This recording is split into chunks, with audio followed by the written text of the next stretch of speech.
সম্মানিত ভাইরা, আমি আপনাদের সম্মুখে কোরআনুল কারীমের সূরা বাকারার 168 নম্বর আয়াতে কারিমা তিলাওয়াত করেছি। এই আয়াতে আল্লাহ পাক রব্বুল আলামিন এমন একটি বিধানের ব্যাপারে আলোচনা করেছেন, এমন একটি হারাম নিয়ে আলোচনা করেছেন, যেই হারাম আমাদের দুনিয়ার কল্যাণ, পরকালের কল্যাণ, দুনিয়ার শান্তি, পরকালীন শান্তি সবটা নষ্ট করে দেয়, আমাদের আখিরাতের জীবন নষ্ট করে দেয়। অনেক হারাম এমন আছে যেই একটা হারাম আল্লাহ পাক চাইলে মাফ করে দিতে পারে, যেই হারাম আল্লাহ পাক চাইলে তওবা করলেই ছেড়ে দিতে পারে। কিন্তু এমন একটা হারাম আছে যেই হারামটার কারণে মোটামুটি পরকালীন জীবনটা আমাদের অনিশ্চিত হয়ে যায়। এরকম একটা হারাম আছে এবং দুনিয়ার জীবনের প্রশান্তি নষ্ট হয়ে যায়। প্রশান্তি এমন এক নিয়ামত যেটা আল্লাহর কাছ থেকে আসে। কার কাছ থেকে আসে? ওই প্রশান্তিটা নষ্ট হয়ে যায় একটা বদ আমলের কারণে। আল্লাহ তাআলা বলছেন, ইয়া আইয়ুহান নাসু কুলু মিম্মা ফিল আরদি হালালান তাইয়্যিবা। ওহে মানুষেরা, তোমরা পবিত্র জিনিস খাও, পবিত্র জিনিস খাও। আল্লাহ তাআলা বললেন সব মানুষদেরকে। খুব ভালো করে বুঝেন, কোরআনুল কারীম আল্লাহ তাআলা বিভিন্নভাবে বিভিন্ন জায়গায় বিভিন্ন রকমের সম্বোধন করেছেন। অনেক জায়গায় নবীদেরকে সম্বোধন করেছেন, রাসূল বলে সম্বোধন করেছেন, মুমিনদেরকে সম্বোধন করেছেন, অনেক জায়গায় আপামর জনতাকে সম্বোধন করেছেন। এখানে আল্লাহ পাক বললেন, ইয়া আইয়ুহান নাস, ওহে মানব মণ্ডলী। এই মানুষের ভিতরে মুসলমান যেমন আছে, হিন্দু বৌদ্ধ খ্রিস্টান সবার নাম আছে কিনা? তাহলে আল্লাহ পাক রব্বুল আলামিন মুসলমানদেরকে যখন আদেশ করে, আমরা বুঝি মুসলমানদেরকে আল্লাহ পাক জান্নাতে নিতে চায়, এই কারণে আদেশ করেছেন। মুমিনদের কোনো যখন আদেশ করেন আল্লাহ তাআলা, আমরা এটা বুঝি মুমিনদেরকে আল্লাহ পাক ডেকে জান্নাতে নিতে চায়। কিন্তু আল্লাহ যখন বললেন আপামর জনতাকে হালাল খাওয়ার জন্য, হিন্দুদেরকেও হালাল খাওয়ার জন্য বললেন, বৌদ্ধ খ্রিস্টানদেরকেও হালাল খাওয়ার জন্য বললেন। এখন প্রশ্ন হইল, মুসলমান হালাল খাইলে জান্নাতে যাবে, কিন্তু হিন্দু বৌদ্ধ খ্রিস্টান হালাল খাইলে কি জান্নাতে যাবে? যাবে নাকি? তাহলে আল্লাহ তাআলা এটা কেন বললেন? লাভ কি? হাযা বায়ানুল লিন্নাস। এই কোরআনুল কারীম কেবলমাত্র মুসলমানের জন্য নয়, কোরআনুল কারীমটা মানবতার কল্যাণে। এই জন্য কোরআন মানলে মুসলমান যেমন উপকৃত হয়, হিন্দু বৌদ্ধ খ্রিস্টান সবাই উপকৃত হয়। আল্লাহ পাক বান্দার ক্ষতি কখনোই চায় না। এজন্য আল্লাহ নামাজ পড়লেও খাওয়ায়, নামাজ না পড়লেও খাওয়ায়, আল্লাহরে গালি দিলেও আল্লাহ খাওয়ায়, আল্লাহর বিরুদ্ধে যুদ্ধ ঘোষণা করলেও আল্লাহ খাওয়ায়। হয়তো মাঝে মাঝে দুই একটা জায়গায় আল্লাহ অ্যাকশন নেয়, বেশিরভাগ জায়গায় আল্লাহ পাক অ্যাকশন নেয় না, আল্লাহ তারে সমানভাবে খাবার দেয়। ঠিক না? যারা আমরা নামাজ পড়ি তাদেরকে আল্লাহ পাক সূর্যের আলো যতটুকুন দেয়, যারা বেনামাজি তাদেরকে কি আল্লাহ পাক 10% কম দেয়? আর যারা এই এলাকায় অন্য ধর্মের ভাইরা আছেন তাদেরকে কি আল্লাহ 50% দেয়? সবাইকে 100%ই আল্লাহ পাক দিচ্ছেন। তার মানে আল্লাহ তাআলা এই জমিনটাকে খুব বেশি গুরুত্ব দেয় না। জমিনকে যদি আল্লাহ গুরুত্ব দিত তাহলে আল্লাহ তাআলা আমাদের খাবার দিত না। জমিনকে আল্লাহ পাক গুরুত্ব দিলে যারা আল্লাহ দ্রোহী তাদেরকে জমিনে বাঁচতে দিত না। আমরা যে এই পরিমাণ অক্সিজেন পাই, যারা বিধর্মী আছে সমান হারে অক্সিজেন পায়। আমাদের জমিগুলাতে যে এই পরিমাণ ফসল হয়, বিধর্মীদের জমিনে সমান পরিমাণ ফসল হয়। আমরা ব্যবসা করে যেমন লাভ করতে পারি, তারাও সমানভাবে লাভ করতে পারে। এটা আল্লাহ পাকের দয়া। আর আল্লাহ এগুলা করে বান্দা যেন আল্লাহর কাছে কৃতজ্ঞ হয়। আল্লাহ এগুলা করেন এজন্য বান্দা যেন ক্ষতিগ্রস্ত না হয়। সুবহানাল্লাহ। বান্দা আল্লাহরে গালি দেয়, কিন্তু আল্লাহ বান্দার ক্ষতি চায় না। এই হালাল খাওয়া, পবিত্র খাওয়া এমন একটা কাজ যেটা শুধুমাত্র পরকালের জন্য নয়। কোন ব্যক্তি যদি হারাম খাইলো, তার পরকালে জান্নাত পাওয়ার রাস্তা বন্ধ হয়ে গেল। এজন্য বিশ্বনবী সাল্লাল্লাহু আলাইহি ওয়াসাল্লাম বলেন, যেই শরীর হারাম দ্বারা তৈরি হয়েছে, ওই শরীরটাকে আল্লাহ তাআলা জান্নাতে ঢুকাবে না। লা ইয়াদখুলুল জান্নাতা লাহামুন নাবাতা মিনাস সুহুতে। যেই শরীরটা হারাম দ্বারা তৈরি হয়েছে, যে বেটা গোশতটা বানাইছে শরীরের হারাম খাইয়া খাইয়া, ওই গোশত জান্নাতে ঢুকবে না। সোজা কথা, এটা বোঝার জন্য মুফাসসির মুহাদ্দিস হওয়া লাগে না। এর দ্বারা বোঝা গেল হারাম খাইলে আর জান্নাতে যাওয়া যায় না। হারাম খাইলে জান্নাতে যাওয়া যায় না। তো হারাম মুসলমান খাইলেই তো জান্নাতে যাইতে পারে না। হিন্দু খাইলে জান্নাতে যাবে কোথার থেকে? বৌদ্ধ খাইলে কোথার থেকে যাবে? আবার তাদের ঈমান নাই, হালাল খাইলেও তো জান্নাত পাবে না। কেন বলেছেন? এই কারণেই বলেছেন, হালাল খাইলে মানুষ সুস্থ হাওয়ায় হায়াত পায়, হালাল খাইলে মানুষ ভালো থাকে, হালাল খাইলে মানসিক প্রশান্তি তৈরি হয়। আল্লাহ তাআলা বললেন, হালাল খাও, ওয়ালা তাত্তাবিউ খুতুওয়াতিশ শাইতান, শয়তানের পদাঙ্ক অনুসরণ করো না। খুব মনোযোগের সাথে খেয়াল করুন। আল্লাহ পাক আমাদেরকে বললেন, জমিনে তোমরা পবিত্র জিনিস খাও, হালাল জিনিস খাও, কিন্তু এখানে আবার শয়তানের পদাঙ্ক অনুসরণ করো না। এটা কেন বললেন? একই আয়াত, যেহেতু একই আয়াত, আগের কথার সাথে পরের কথার সম্পর্ক থাকার সম্ভাবনা আছে। তাহলে হালাল খাওয়া হারাম খাওয়ার সাথে শয়তানের কি সম্পর্ক? খুব ভালো করে খেয়াল করেন। শয়তানের যতগুলা কর্মসূচি আছে, অন্যতম বড় কর্মসূচি দুইটা। একটা হলো বান্দাকে হারাম খাওয়ানো, আরেকটা হলো বান্দাকে উলঙ্গ করা। এই দুইটা শয়তানের বড় কর্মসূচি। আর এই দুইটা নিয়ে জান্নাতে থাকা যায় না। এই জন্য বাবা আদম আলাইহিসসালামকে 1 নাম্বার ধোঁকা কোনটা দিছে? হারাম খাও। কি খাও? তাহলে শয়তানের 1 নাম্বার সফলতা হইল বান্দারে হারাম খাওয়াইতে পারছে। আল্লাহর দেয়া নিষিদ্ধ জিনিস শয়তান খাওয়াইছে। 1 নাম্বার কাজ আদম আলাইহিসসালামকে দিয়ে শয়তান অন্য কাজ না করাইয়া এটা কেন করাইলেন? এর দ্বারা বোঝা যায় হারাম খাইলে আর জান্নাতে থাকা যায় না। এই যে আদম আলাইহিসসালাম আল্লাহ পাকের আদেশ অমান্য করে ফল খাইলেন, এবার জান্নাতে আর থাকতে পারছে? পারে নাই। আমার মুসলমান ভাইয়েরা এখন জান্নাত থেকে বের হয়ে যাবে, গায়ে আর কোনো জামা কাপড় নাই। তাহলে হারাম খাইলে আবার জামা কাপড় পরে যায়, হারাম খাইলে ইজ্জত নষ্ট হয়ে যায়। শয়তান বান্দাকে হারাম খাওয়াইছে, জামা কাপড় খোলাইছে, উলঙ্গ করাইছে। এটা শয়তানের প্রথম পদক্ষেপ এবং শয়তানের প্রথম সফলতা। এজন্য আল্লাহ রাব্বুল আলামিন এখানে আমাদেরকে পবিত্র জিনিস খাওয়ার কথা বলেই বললেন, শয়তানের কথা শুনিও না। কারণ শয়তান চাইবে তোমাদেরকে হারাম খাওয়াইতে। নামাজের ব্যাপারে শয়তান যতটা না সিরিয়াস, অন্যান্য ইবাদত মিস্টেক করাবার জন্য শয়তান যতটা না সিরিয়াস, তার চাইতে বেশি সিরিয়াস শয়তান হারাম খাওয়ানোর জন্য। হারাম খাওয়াইলেই সবটা নষ্ট হয়ে যায়। আমার মুসলমান ভাইয়েরা এরপরে বললেন, ইন্নাহু লাকুম আদুউম মুবিন, শয়তান তোমাদের প্রকাশ্য চ্যালেঞ্জিং শত্রু। প্রকাশ্য শত্রু, সে গোপন শত্রু নয়। আল্লাহর কাছ থেকে শয়তান পাওয়ারগুলা নিচে কেমনে কেমনে ধোঁকা দিবে, পাওয়ার নেয়ার পরে আল্লাহর সামনেই শয়তান চ্যালেঞ্জ করে আসছে। ওই কথাগুলো আল্লাহর নবী আমাদেরকে জানিয়ে দিয়েছে। শয়তান দিকগুলার নাম বলে বলে আল্লাহর কাছে চ্যালেঞ্জ করেছে, আমি সামনে থেকে হামলা করব, পেছন থেকে হামলা করব, ডান দিক থেকে হামলা করব, বাম দিক থেকে হামলা করব। এরকম দিকের নাম বলে বলে শয়তান চ্যালেঞ্জ করছে আল্লাহর কাছে। আল্লাহ পাক রব্বুল আলামিন শয়তানের চ্যালেঞ্জ শোনার পরে বলেন, কত আমার বান্দারে দিয়া গুনাহ করাবি? আমার বান্দা গুনাহ কদ্দুর করতে পারে আমার জানা আছে। সাগরের জলরাশিতে ভেসে থাকা ফেনার যে পরিমাণ, সেই পরিমাণ গুনাহ আমার বান্দা করতে পারবে না। এই পরিমাণ গুনাহ যদি আমার বান্দা করে, একবার 1 ফোঁটা চোখের পানি যদি আমার বান্দা ফেলতে পারে, 2 ফোঁটা 3 ফোঁটা লাগবে না। 1 ফোঁটা চোখের পানির বিনিময়ে আজীবনের গুনাহগুলো আমি আল্লাহ মাফ করে দেব। সুবহানাল্লাহ।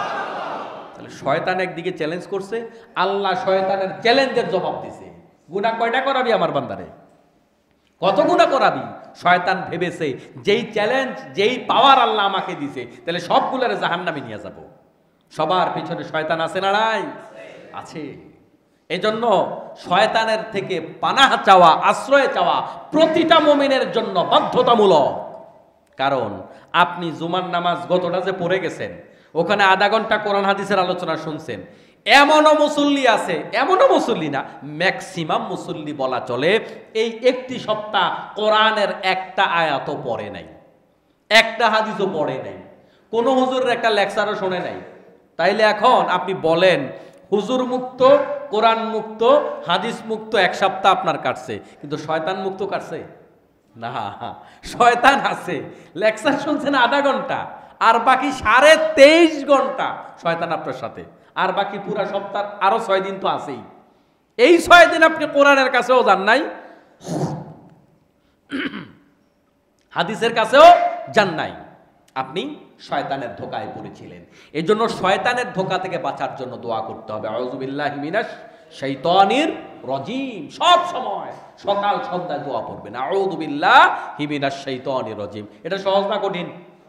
সহজ। বাচ্চা খুব অ্যাবনর্মাল আচরণ করতেছে, কয়েকবার আউযু বিল্লাহ পড়েন, 7 বার পড়েন আউযু বিল্লাহ, পরে বাচ্চারে ফুঁক দেন, দেখবেন শয়তানি কমে যাবে। এই যে আমাদের বাচ্চারা এখন বেশি শয়তানি করে, বেশি দুষ্টামি করে, এটার একটা কারণ শয়তানের আসর আমরা টের পাচ্ছি না।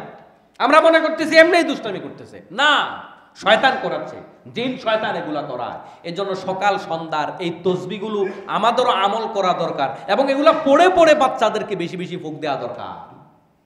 গত 2 দিন আগে আমার কাছে এক লোক নিয়ে আসছে, কয় যে হুজুর একটা যে কি বলে কাইতন আছে না, কাইতন পড়াইতে নিয়ে আসছে, একটু পানি নিয়ে আসছে, বাচ্চা নিয়ে আসছে, তো আমি ফুঁক দিয়া দিলাম, পানি পড়াই দিলাম, কয় হুজুর এইটাও দেন। আমি বলি এটা দেওয়া যাবে না, আপনার এই বাচ্চাগুলো যে ডিস্টার্ব করতেছে, সকাল সন্ধ্যায় আপনি আউযু বিল্লাহ পড়ে ফুঁক দেন। সকাল সন্ধ্যায় আপনি সূরা ফালাক পড়েন, সূরা নাস পড়েন। ফালাক নাস আমরা সবাই পারি না, আপনি সকাল সন্ধ্যা দৈনিক পড়েন, পরে পরে বাচ্চারে ফুঁক দেন, নিজের গায়ে ফুঁক দেন, হাতে ফুঁক দিয়ে গোটা গাটা মুছে দেন। তাইলে এই জাতীয় উপদ্রব থেকে, তারপরে ইদানিং কালে ব্ল্যাক ম্যাজিক মানুষের মারাত্মক ক্ষতি করছে। ব্ল্যাক ম্যাজিক দ্বারা মানুষ অনেক ক্ষতিগ্রস্ত হচ্ছে, মানুষের শারীরিক, মানসিক, ব্যবসায়িক বিভিন্ন রকমের ক্ষতি হচ্ছে। এগুলার চিকিৎসা এই সূরা ফালাক এবং নাস। এজন্য বারবার আমরা সূরা ফালাক পড়ব, নাস পড়ে পড়ে নিজের শরীরে ফুঁক দেব, প্রতিদিন এই আমলগুলা করব, দেখবেন আল্লাহ তাআলা এই সমস্ত বিপদ থেকে হেফাজত করবেন। এবং ব্ল্যাক ম্যাজিকের কারণে অনেক মানুষ মৃত্যুবরণ পর্যন্ত করে, দুনিয়ার থেকে চলে যায়। এগুলো এত মারাত্মক, এবং এগুলো এখন আমাদের ডানে বায়ে প্রচুর আছে। এগুলার থেকে বাঁচার জন্য আমাদের চেষ্টা করা দরকার। আল্লাহ তাআলা হেফাজত করুন, আমিন। তাহলে আল্লাহ পাক রব্বুল আলামিন আমাদেরকে পবিত্র জিনিস খেতে বললেন, আর শয়তান থেকে বাঁচতে বললেন, কারণ শয়তান 24 ঘন্টা তোমাদেরকে এই পবিত্র খাওয়া থেকে বিরত রাখাবার চেষ্টা করতে থাকবেন। আমার মনে পড়ে আমি থাইল্যান্ডে গিয়ে এক হোটেলে উঠলাম, ঢুকতেই দেখলাম হোটেলের শুরুতে ওদের মদের বার আছে। তা আমারে বলে যে ওরা মুসলমানই নাই কেউ, আমারে বলে যে আপনি ড্রিঙ্কস খাবেন না কিছু? তাই বললাম আমি তো খাই না জীবনে, একটু খেয়ে দেখেন কেমন। আমি বললাম আমি খেয়েও দেখবো না কোনোদিন, আমার জীবনে খাই নাই, খেয়েও দেখবো না। তো অবাক, এটা কেমন কথা বলতেছে, আমরা তো পানির মতো খাই। বলে যে খেয়ে দেখেন একটু। আমি বললাম না, আমি খেয়েও দেখতে পারবো না, আমার এই পবিত্র মুখে এই অপবিত্র জিনিস কোনোদিন আমি লাগাই নেই, লাগাবো না। এই যে আপনাকে ডানে বায়ে সব দিক থেকে হারাম খাওয়াবার প্রতিযোগিতায় লিপ্ত হবে, লোভ আপনাকে হারাম খাওয়ায়। আজকে আমরা হারাম খাওয়ার প্রতিযোগিতায় লিপ্ত, ম্যাক্সিমাম মানুষ এই হারাম খাওয়ার ব্যাপারে সচেতন নয়। আপনি খেয়াল করবেন এখন সবচাইতে সহজ ইনকাম করার রাস্তা হলো আমাদের ফোনটা। কি ফোন? Mobile phone. বাস এই যে অ্যাডসেন্সের মাধ্যমে আমাদের ডলার চলে আসতেছে। এখন এই অ্যাড কি দিচ্ছে? মিথ্যা মিথ্যা কন্টেন্ট বানায়া বানায়া মানুষ মিথ্যা কথা। যেমন অনেক চাইনিজ প্রোডাক্ট আছে, এই প্রোডাক্টগুলোর ভিডিওটা আইনা নিজের একটা কথা লাগায়া দেয়, অথচ মিথ্যা। আপনি যে প্রোডাক্টের ব্যাপারে কথাটা বলছেন, আপনি ভাবছেন ডলার আসতেছে, এখানে তো কারোর ক্ষতি হচ্ছে না, কারোর ক্ষতি হচ্ছে না, কিন্তু আপনার কথাটা তো মিথ্যা। আপনি মিথ্যা কথা বলে ডলার কামাই করতেছেন। আরো সহজ রাস্তা হইল, নিজের বউটা যদি সুন্দরী হয়, বাস কাপল ভিডিও শুরু করে দাও, ডলার আসতে থাকবে। যত বেশি নগ্নতা তত বেশি ডলার, যত বেশি নগ্নতা তত বেশি ডলার। আমার মুসলমান ভাইয়েরা, এই যে হারাম কামাই করছে, আপনার পরিবারের ছবিটা যে চলে গেল সবার কাছে, এই ব্যাপারে আপনি বুড়াকালে যদি মনে চায় আল্লাহ তুমি আমার হেদায়েত করে দাও, আমার মাফ করে দাও, আপনি মানুষের এই গুনাহ থেকে বাঁচবেন কেমনে? এটা তো গুনাহে জারিয়া। কারণ আপনার স্ত্রীর ছবি চলে গেছে লাখো লাখো মানুষের কাছে, কোটি কোটি মানুষের কাছে চলে গেছে, আপনি চাইলেও এগুলা ডিলিট করার আর কোনো রাস্তা নাই। তাহলে তওবা করে ভালো হইতে চাইলেও তো ভালো হইতে পারবেন না। কেমনে ভালো হইবেন? আপনার নাটক ছড়িয়ে গেছে, আপনার সিনেমা ছড়িয়ে গেছে, আপনার রিলস ছড়িয়ে গেছে, এই জন্য প্রিয় মুসলমান ভাইয়েরা, এরকম অপকর্ম আমরা সবাই কম বেশ, আমাদের সমাজের অনেক মানুষ আমাদের এইগুলোর সাথে সম্পর্ক আছে না নাই? আছে। এটা হচ্ছে কামাই করার সবচেয়ে সহজ পথ, কিন্তু পথটা কি হালাল না হারাম? এখান থেকে মুখস্থ চুপ করে থাকবেন, দেখবেন হাজার হাজার ডলার চলে আসবে। $1000 আসলে 1 লাখ টাকারও বেশি, বিশাল কামাই, কোনো পরিশ্রম নাই। কিন্তু 1 লাখ টাকা কামাই করতে গায়ে খাটনি দিয়া অনেক কঠিন, অনেক কঠিন। কিন্তু জান্নাতে যাওয়ার রাস্তাটা কঠিন, মনে রাখতে হবে। জাহান্নামে যাওয়ার রাস্তাটা সহজ। আমরা সহজ রাস্তায় যাব না, কঠিন রাস্তায় যাব। জিবরাইল আমিনকে আল্লাহ তাআলা জান্নাত জাহান্নাম পরিদর্শন করার জন্য পাঠাইছে। জান্নাত পরিদর্শন করে এসে জিবরাইল আমিন বলতেছে, আল্লাহ এটা তো দুঃখ, কষ্ট, দুর্দশা, রক্তপাত, তারপরে এটার ভিতরে আছে অনেক কঠিন, এই কষ্ট দুঃখ দিয়ে জান্নাত ঘেরা। জাহান্নাম দেখে এসে বলতেছে, আল্লাহ এটা তো খুব আরাম দিয়ে ঘেরা আছে। তার মানে আরামে থাকলে সোজা জাহান্নাম, জাহান্নামে যাওয়ার জন্য কোনো কষ্ট লাগে না। আর জান্নাতে যাওয়ার জন্য কি করতে হয়? কষ্ট করতে হয়। এর জন্য হালাল কামাই করা কষ্ট হলেও হালাল কামাই করতে হবে, হারামে যাওয়া যাবে না। আবার মুসলমান ভাইরা, আল্লাহ তাআলা বললেন, ইন্নামা হাররামা আলাইকুমুল মাইতাতা ওয়াদ-দামা ওয়া লাহমাল খিনজির ওয়া মা উহিল্লা বিহি লিগাইরিল্লাহ। আল্লাহ তাআলা এখানে কয়েকটা জিনিস হারামের উদাহরণ দিলেন। আগের আয়াতে আল্লাহ তাআলা হারাম হালাল শব্দ উল্লেখ করেন নাই, বরং আল্লাহ পাক রব্বুল আলামিন বললেন পবিত্র জিনিস খাও। খেয়াল করেন প্রিয় ভাইয়েরা আমার, আমাদের সমাজে হালাল হারাম খাবারের সংখ্যা কত বলা যাবে না? কত হাজার খাবার। আমাদের বাংলাদেশি মানুষের আমরা যা খাই, এটা কি অন্য দেশের সাথে মিল আছে? মিল নাই। এ দেশের মানুষ কত হাজার রকমের খাবার খায় বলেন তো? কত হাজার রকমের খাবার আছে। তাহলে অন্যান্য দেশে এবার মিলান, কত হাজার রকমের খাবার আছে। তাহলে এত খাবারের তালিকা, কোনটা হালাল আর কোনটা হারাম, এই হালাল হারামের তালিকা দিতে গেলে তো কোরআন শরীফ অর্ধেকটা লাগবে। এটা একটা সাবজেক্ট, অথচ কোরআনুল কারীম এরকম হাজারো সাবজেক্ট নিয়ে কথা আছে। সবটা মিলাইয়া হয়েছে কয় পৃষ্ঠা? 600 পৃষ্ঠা, 300 পাতা, 10 পাতায় 1 পারা। তাহলে কোরআন শরীফ কয় পারা? 30 পারা। 30 পারা 300 পাতা, কেমন? 600 পৃষ্ঠা। অথচ আপনি অনার্স করেছেন কিংবা ডিপ্লোমা করেছেন, যে কোনো বিষয়ে পিএইচডি করছেন, আপনি এক সাবজেক্টে পড়তে গেলেই তো হাজার হাজার পৃষ্ঠা পড়া লাগে। সেই জায়গায় আল্লাহ তাআলা গোটা দুনিয়ার সকল সাবজেক্ট দিয়ে দিয়েছে, সবটা মিল্লা 300 পাতা। তাহলে এখানে আল্লাহ পাক সব কথা বলেননি, সংক্ষেপে সূত্রটা দিয়ে দিয়েছে। আপনি কোন আলোকে চলবেন থিমটা দিয়ে দিয়েছে আল্লাহ তাআলা। এজন্য আল্লাহ পাক হালাল কোনটা কোনটা, হারাম কোনটা কোনটা, এভাবে আল্লাহ পাক আলাদা করে তালিকা দেয় নাই। আল্লাহ বলছে পবিত্র জিনিস খাও, আর যেটা খাবিসা অপবিত্র ওইটা তোমরা খাইও না। এখন আমরা আল্লাহরে যদি প্রশ্ন করি, আল্লাহ পবিত্র কোনটা অপবিত্র কোনটা বুঝবো কেমনে? এবার পরের আয়াতে আল্লাহ তাআলা কিছু এক্সাম্পল দিয়েছে, এক্সাম্পল দিলাম, তোমরা এখান থেকে বুঝে নাও। এটাকে আমি আরো সহজ করে এভাবে বলি অনেক সময়, বিজোড় সংখ্যা এবং জোড় সংখ্যা। আপনার বাচ্চা চিনে না কোনটা বিজোড় কোনটা জোড়। এখন আপনি বিজোড় সংখ্যা বললেন 1, 3, 5, 7, তাহলে সন্তান বুঝে গেল, বুঝছি, তাহলে একটা একটা বাদ দিয়ে বলতে হবে। এখন তাকে জিজ্ঞেস করেন এরপরে কি, 7-এর পরে কি? আপনারা বলেন 7-এর পরে কি? 7-এর পরে কত? বলতেছে 8। মন দিয়া কথা শুনতে হবে তো। 7-এর পরে কত? তাক, আর যারা বলছে আবেগে বলছে আর কি। এখন 7-এর পরে যে 9 বললেন, এটা কেমনে বলছেন? আমি পেছনে যে বলছি, আমার আগের হিস্ট্রিটা দেখে আপনি বুঝতে পারছেন আগের গুলো যেহেতু সিরিয়াল এমনি আসছে, তাহলে এটাও এমনি যাবে। তাহলে আগেরটা থেকে বুঝছেন না? আবার যদি আমি এইভাবে বলি, কথার কথা, আমি যদি 3 সংখ্যা বাদ দিয়ে বলি, 1, 3, 6, 9, তারপরে কত? 12। তো 9-এর পরে তো 10 আছে, 11 আছে, 2টা বাদ দিয়েছেন কেন? তাহলে আপনি বুঝছেন আগের গুলা যেহেতু দুইটা মাঝখানে বাদ দিয়া 3য় নাম্বার সংখ্যা ধরছে, তাহলে এটাও 3য় নাম্বার সংখ্যা হবে। তাহলে এই জাতীয় সূত্র থেকে আমি আগে সূত্র দিয়ে দেওয়ার কারণে আপনি বুঝতে পারছেন সামনেরটা ওইভাবে হবে। আপনি a স্কয়ার মাইনাস মানে b স্কয়ার, এটা সূত্র। আপনি a স্কয়ার মাইনাস 2ab কি বলে যে প্লাস b স্কয়ার না? তা আপনি এই যে একটা সূত্র শিখলেন, এই পিছনে সামনে যত আছে সবগুলো এভাবেই হয়ে যাবে। ঠিক তেমনি ভাবে আল্লাহ পাক রব্বুল আলামিন হাজার হাজার হারামের তালিকা, হালালের তালিকা কোরআনুল কারীমে দেয় নাই। তো কি করেছেন? আল্লাহ কিছু এক্সাম্পল দিয়েছেন। কি এক্সাম্পল? ইন্নামা হাররামা আলাইকুমুল মাইতাতা, 1 নাম্বার তোমাদের জন্য মরা জিনিস হারাম, ওয়াদ-দামা তোমাদের জন্য রক্ত হারাম, লাহমাল খিনজির তোমাদের জন্য শুকরের গোশত হারাম। আর কি হারাম? যেটা আল্লাহর নাম ছাড়া জবাই করা হয়েছে ওইটা হারাম।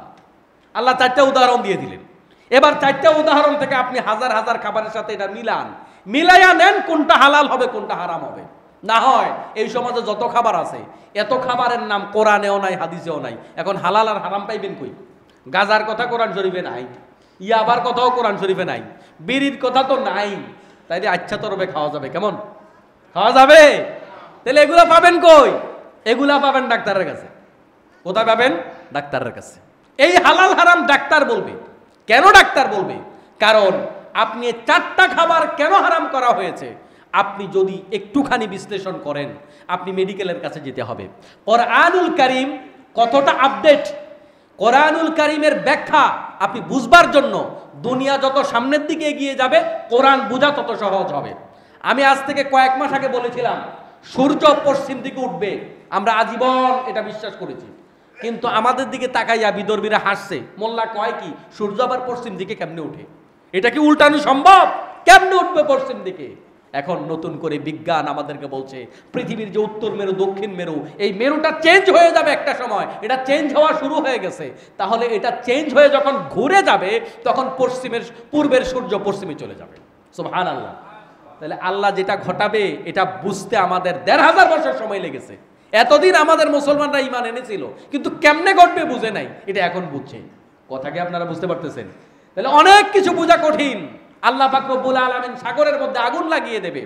ওয়াইদাল কুবুর, কি বলে যে ওয়াইদাল বিহারু ফুজ্জিরাত, সাগরে আগুন লেগে যাবে। কিভাবে লাগবে? তাফসীরে ফি জিলালিল কোরআনের মধ্যে এসেছে, সাগরের এই পানিগুলো আল্লাহ পাক যখন জমিনকে প্রচন্ড রকমে কম্পিত করবেন, ইদা জুলজিলাতিল আরদু জিলজালাহা, এই প্রচন্ড কম্পনের চোটে সাগরের পানির যে এক একটা অণু আছে, এক পিস পানি, ওই অণুগুলা আর অণু থাকবে না। অণুগুলা ধমক ধাক্কার চোটে ভেঙে পরমাণু হয়ে যাবে। আর পরমাণু যখন হবে, পানি ভাঙার পরে এখানে 2টা জিনিস পাওয়া যায়। একটা হচ্ছে হাইড্রোজেন পাওয়া যায়, একটা হচ্ছে অক্সিজেন পাওয়া যায়। হাইড্রোজেন নিজে জ্বলে আর অক্সিজেন জ্বলতে সাহায্য করে। সাগরের তলদেশে আছে আগ্নেয়গিরি, আগুনের লাভা। সাগরের তলদেশ যখন ফেটে যাবে, তখন সেখান থেকে উঠবে আর সাগরের মধ্যে আগুন লেগে যাবে। কারণ পানি আর পানি থাকবে না, পানি হয়ে যাবে গ্যাস। এই যে পানি গ্যাস হয়ে যাবে, সেখানে আগুন লাগবে। আগুন পাবে কোথায়? আগুন নিচেই আছে। সুবহানাল্লাহ। এই ব্যাখ্যাটা বোঝার জন্য কোরআন তো বলছে সাগরে আগুন লাগবে, কিন্তু সাগরে আগুনটা লাগবে কেমনে, এটা বোঝার জন্য অনেক সময় লেগেছে, ঠিক কি না? কিন্তু এখন বুঝে আসছে না আমাদের এখন বুঝে আসছে। বলছিলাম তাফসীরে ফি জিলালিল কোরআনের লেখক তিনি বলেছেন যে এই যখন হাইড্রোজেনগুলো আলাদা হয়ে যাবে, এগুলা হয়ে যাবে হাইড্রোজেন বোমা। সাগরের পানিগুলো হাইড্রোজেন বোমায় রূপান্তরিত হয়ে যাবে। তার মানে এক একটা পাওয়ারফুল বিস্ফোরণ ঘটবে। এই বিস্ফোরণে গোটা দুনিয়ার সব মানুষ মরে যাবে। ঠিক তেমনি ভাবে হারামকে আল্লাহ হারাম কেন করলো, হালালগুলাকে কেন হালাল করলো, এটা বোঝা কঠিন ছিল। এখন বিজ্ঞান গবেষণা করে দেখলো, আচ্ছা আল্লাহ কি কি হারাম করেছে, এই হারাম করেছে। গবেষণা করে দেখলো যা যা হারাম করছে সবগুলা মানব দেহের জন্য ক্ষতিকর। সুবহানাল্লাহ। আল্লাহ পাক বললেন মরা জিনিস ক্ষতিকর। বিজ্ঞান বলছে সব প্রাণী মারা যায় ভাইরাস আক্রান্ত হয়ে। ওই ভাইরাস আক্রান্ত হওয়া প্রাণী যদি মানুষ নিজে খায়, নিজে ভক্ষণ করে, এর মাধ্যমে লোকটা ভাইরাস আক্রান্ত হয়ে যাবে। এই জন্য আল্লাহ তাআলা বললেন মরা জিনিস তথা ভাইরাস আক্রান্ত হওয়া জিনিস তোমরা খাইও না, এটা হারাম। এরপর আল্লাহ হারাম করলেন রক্ত। আমাদের পাকস্থলী আমাদের সবচাইতে বড় সম্পদ। পাকস্থলী যদি নষ্ট হয়ে যায়, খাবার যদি আপনি খেতে না পারেন, খাবার যদি হজম না হয়, আপনার বেঁচে থাকা সম্ভব না। 2 দিন পায়খানা না হইলে অবস্থা কি বলেন? হ্যাঁ, হজম না হলে কি অবস্থা হয়? মেডিকেলে যাওয়া লাগেনি? লাগবে না মানে অবশ্যই যাওয়া লাগবে। তাহলে খাবার হজম না হইলে আপনি নগদে বিপদে পড়ে গেলেন, আপনার ইঞ্জিন আর চলবে না। এখন আমরা যা খাই সব হজম হয়ে যাচ্ছে। বালি খাইতাছি, লোহা খাইতাছি, শক্ত খাইতাছি, নরম খাইতাছি, আঁশ খাইতাছি, যা খাই সব হজম হয়ে যায়। এই পাকস্থলী সব হজম করতে পারে, কিন্তু পাকস্থলী রক্ত হজম করতে পারে না। বিজ্ঞান বলছে যেটা হজম করতে পারে না, এটা যদি আপনি ঢুকান তাহলে আপনার পাকস্থলী নষ্ট হইতে পারে। তাহলে আপনি কত বড় ক্ষতির সম্মুখীন হবেন, বুঝতে পেরেছেন? এই জন্য আল্লাহ পাক বলে দিয়েছে 1500 বছর আগে, যখন এটা ল্যাবে নিয়ে পরীক্ষা করার সুযোগ নাই, ল্যাব তো নাই, পরীক্ষা করবে কোথায়? এখন পরীক্ষা যেহেতু করা যাবে না, আল্লাহ পাক বান্দাকে ক্ষতির থেকে বাঁচাবার জন্য বলছে বান্দারে তোমরা হারাম খাইও না। আগের রাতে কি বললাম? শুধু মুসলমানদের না, সব মানুষদেরকে বলছে তোমরা বুঝবা না, আবিষ্কার ১৫০০ বছর পরে হবে। এখন থেকে আমি বলে দিলাম সাবধান, তোমরা হারাম খাইও না। সুবহানাল্লাহ। আল্লাহ পাক রব্বুল আলামিন শুকরের গোশত হারাম করলেন। শুকরের গোশতের মধ্যেও ক্ষতিকর জিনিস আছে, লম্বা আলোচনা। বিজ্ঞান আমাদেরকে বলছে এটা মানব দেহের জন্য মারাত্মক ক্ষতিকর। শুধু তাই না, শুকর এমন প্রাণী, তার রোগের সাথে, তার ডিজিজগুলোর সাথে মানুষের ডিজিজের হুবহু মিল আছে। যেই কারণে শুকর যেই রোগে আক্রান্ত, মানুষ ওই গোশত খাওয়ার সাথে সাথে ওই রোগে আক্রান্ত হয়ে যাওয়ার সম্ভাবনা আছে। তাহলে আল্লাহ যেগুলো হারাম করলো, যৌক্তিকতা আছে না নাই? তাহলে আল্লাহ পাক রব্বুল আলামিন, আমি যে একটু আগে জোর সংখ্যা বললাম, 2 সংখ্যা বাদ দিয়া বললাম, বিজোড় সংখ্যা বললাম, এখান থেকে যেমন পেছনের হিস্ট্রি দেখে আপনি সামনের সংখ্যা বলে দিয়েছেন, আল্লাহ পাক এখানে 3টা খাবারের তালিকা দিলেন। 4 নম্বরে বললেন যেগুলো আমার নামে জবাই হয় না এগুলো খাওয়া যাবে না, ওগুলো খাওয়া যাবে না। তাহলে 3 এক্সাম্পল থেকে আল্লাহ পাক আমাদের বুঝিয়ে দিলেন। এবার মেডিকেলে গিয়া টেস্ট করো, ল্যাবে গিয়া টেস্ট করো, আমি হারাম কেন করছি, ল্যাবে গিয়া টেস্ট করো। টেস্ট করে যখন দেখবা যে এটা তোমার দেহের জন্য ক্ষতিকর, তুমি বুঝে নিও এটা তোমার জন্য বৈধ না। যেটা তোমার জন্য স্বাস্থ্যহানিকর, এটা তোমার জন্য কি না, বৈধ না। আমার মুসলমান ভাইয়েরা, তাহলে শয়তানের প্রথম পদক্ষেপ কি ছিল? বান্দাকে হারাম খাওয়ানো। 1 নাম্বার পদক্ষেপ বান্দাকে হারাম খাওয়ানো, বান্দাকে উলঙ্গ করে দেয়া, বান্দাকে তার সতীত্ব নষ্ট করা, বান্দাকে তার চরিত্র নষ্ট করা, এগুলো শয়তানের প্রথম কর্মসূচি। এখন এই হারাম যদি আমরা খাই তাহলে আমাদের কি হতে পারে? 1 নাম্বার, আধ্যাত্মিকতা, রুহানিয়াত যেটাকে আমরা বলি, সেটা নষ্ট হয়ে যাবে। মানুষের সাথে আল্লাহর যে আত্মিক সম্পর্ক, সে আত্মিক সম্পর্ক নষ্ট হয়ে যাওয়ার 1 নাম্বার ক্ষতি। 2 নাম্বার ক্ষতি হলো হারাম খাওয়ার কারণে ইবাদতে মনোযোগী হওয়া যাবে না, ইবাদতে মন আসবে না। নামাজ, রোজা, যে কোনো ইবাদতের মধ্যে মনোযোগিতা হারাম খাওয়ার কারণে কি হয়ে যাবে? নষ্ট হয়ে যাবে। তাহলে হারাম খেলে ইবাদত নষ্ট হয়ে যায়। 3 নাম্বার, হারাম খেলে কি হয়? হারাম খাইলে বান্দার দোয়া কবুল হয় না। এখন তো কমন অভিযোগ, হুজুর এত দোয়া করি কাম হয় না, কারণ আমি যে হারাম খাইছি। হারাম খেলে কি হয় না? দোয়া কবুল হয় না। দোয়া কবুল হওয়ার রাস্তা বন্ধ হয়ে যায়। তারপরে জান্নাতে যাওয়ার রাস্তা বন্ধ হয়, যে হাদিসটা বললাম, হারাম খেলে জান্নাতে যাওয়া যায় না। এরপর আল্লাহ রাব্বুল আলামিন হারাম খাওয়ার ব্যাপারে আমাদের আরো কিছু ক্ষতিকর দিক আল্লাহ তাআলা আমাদের কাছে উপস্থাপন করেছেন। হারাম খেলে যেটা হয় সেটা হচ্ছে বরকত নষ্ট হয়ে যায়। বরকত এক জিনিস, আর সংখ্যাধিক্য আরেক জিনিস। সংখ্যাধিক্য আপনার কাছে থাকতে পারে, কিন্তু আল্লাহ পাকের পক্ষ থেকে আসা বারাকা, প্রাচুর্য, সেটা হারাম খাওয়ার মাধ্যমে কি হয়ে যায়? কমে যায়। এজন্য সংখ্যা যতই থাকুক ওটা ধ্বংস হয়ে যেতে পারে। হারাম জিনিস তাড়াতাড়ি ধ্বংস হয়। কি হয়? তাড়াতাড়ি ধ্বংস হয়। একেবারে সহজ এক্সাম্পল, এবং এই এক্সাম্পলটা যথেষ্ট যৌক্তিক। যেমন ধরুন, আমাদের সমাজে আমরা যে হালাল প্রাণীগুলো জবাই করে করে খাই, তার বিপরীতে আরেকটা প্রাণী আমাদের ঘরে একেবারে নিজেদের মতো করে আমাদের বাড়িতে বসবাস করে, সেটার নাম হইল কুকুর। আর বিপরীত পাশে আমরা খাই কি? গরু, ছাগল, অন্যান্য প্রাণী। এই প্রাণীগুলো সাধারণত 1টা কিংবা 2টা বাচ্চা দেয়। এত জবাই করি, বাংলাদেশে কত লক্ষ গরু জবাই হয় প্রতি বছর ঈদের সময়। আর ঈদ ছাড়াও তো প্রতিদিন হাজার হাজার গরু বাংলাদেশে জবাই হয়। গরু কমছে নাকি? মাঝে মাঝে বাজারে বেশি হয়ে যায়, এবার গরু বেশি উঠছে, কমে না। কিন্তু কুকুর 7টা, 8টা, 9টা, 10টা বাচ্চা দেয়। কুকুর কি পাওয়া যায়? বাংলাদেশের মানুষ তো কুকুর খায় না, পাওয়া যায় না। হারাম যে নষ্ট হয়ে যায় এটার একটা প্রমাণ হচ্ছে এই কথা। কি বুঝতে পেরেছেন? হারাম জিনিস ধ্বংস হয়ে যায়। তারপরে হচ্ছে হারাম খাওয়ার মাধ্যমে পারিবারিক অশান্তি তৈরি হয়। আমরা আজকে বলি না পরিবারে অশান্তি, এই অশান্তির জন্য হারাম দায়ী। আপনি হারাম খাওয়াইয়া আপনার স্ত্রী, আপনার সন্তান সন্ততির মন পাবেন না।